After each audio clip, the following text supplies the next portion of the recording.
Database keys. Keys are a very important part of the structure of a table and a key part of a relational database. They ensure each record within a table can be uniquely identified by one field or a combination of fields within the table. Keys enforce integrity among the tables and also help identify the relationship between tables. There are many kinds of keys. Here we are discussing the most important two.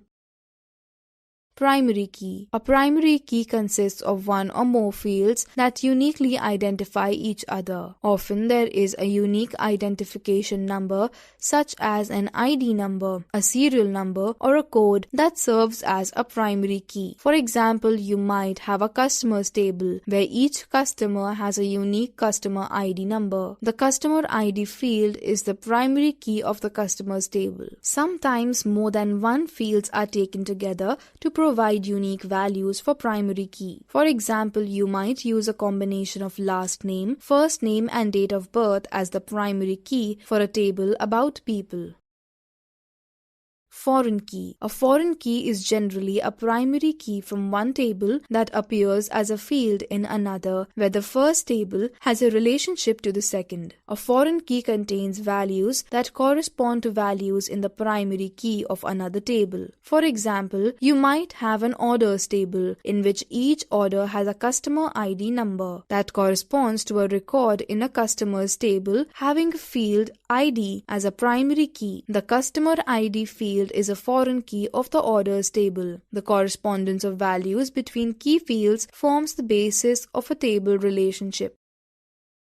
Benefits of using relationships. Keeping data separated in related tables produces benefits. Consistency. As each item of data is recorded only once in one table, there is less opportunity for ambiguity or inconsistency. For example, you store a customer's details only once in one table, customers, rather than storing it repeatedly wherever you refer a customer, which might be inconsistent.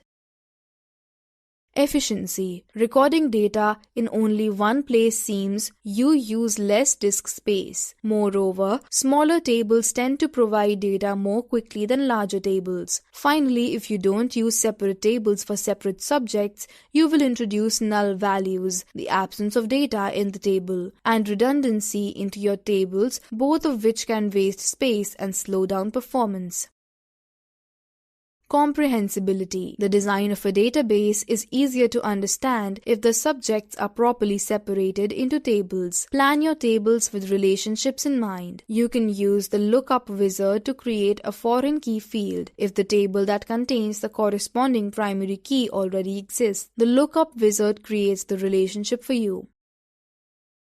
Getting started. You already know how to start any application in Microsoft Office. You are also familiar with the new Microsoft Office Fluent user interface, in which the complex menus and toolbars have been replaced with a ribbon. Commands and features are now easier to find on task-oriented tabs that contain logical groups of commands and activities. Many dialog boxes are replaced with drop-down galleries that display the available options, and descriptive tool tips or sample previews are provided that help you to choose the right option. The File tab in Microsoft Office 2010 replaces the Microsoft Office button with File tab and File menu used in earlier releases of Microsoft Office. When you click the File tab, you can see the Microsoft Office Backstage view where you manage your files. Now let us start working with MS Access. Click on MS Access icon and you are presented with a new screen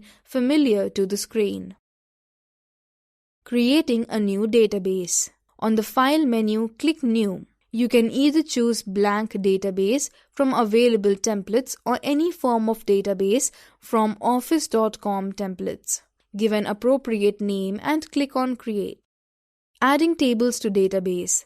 Navigate to Create tab. Click Table to add a table. From the left pane, right-click Table 1 and select Design View, or you can also click a small button on the bottom right corner of the window. Give an appropriate name to this table and click on OK. In Design View, you can name table columns and set field properties also. Choose primary key to uniquely identify each record in the table. Now the basic table has been created and added in the database. You can save it for later use and create more tables required in the database.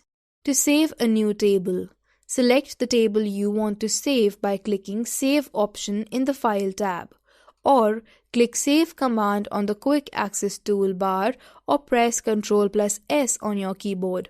When first time you save a table, it will prompt you to name it. Enter the desired name, then click OK. The table will be saved. Adding records and entering data. To start filling tables, switch to Datasheet view by clicking the small button on the bottom right of the window. You will see the columns created in Design View and constraints applied. Simply begin typing in the row below your last added record. Entering information in Datasheet view is designed to be very similar to working in a Microsoft Office Excel worksheet. The table structure is created while you enter the data. Anytime you can add a new column to the table, a new field is defined. Access automatically sets each field's data type based on the data you enter. Sometimes while entering data into a record, a window pops up and telling you the data you have entered is invalid. This means the field has a validation rule about the type of data that can appear in that field. Click OK and re-enter data following the instructions in the pop-up window. Caution: saving early at small intervals can prevent your work from being lost.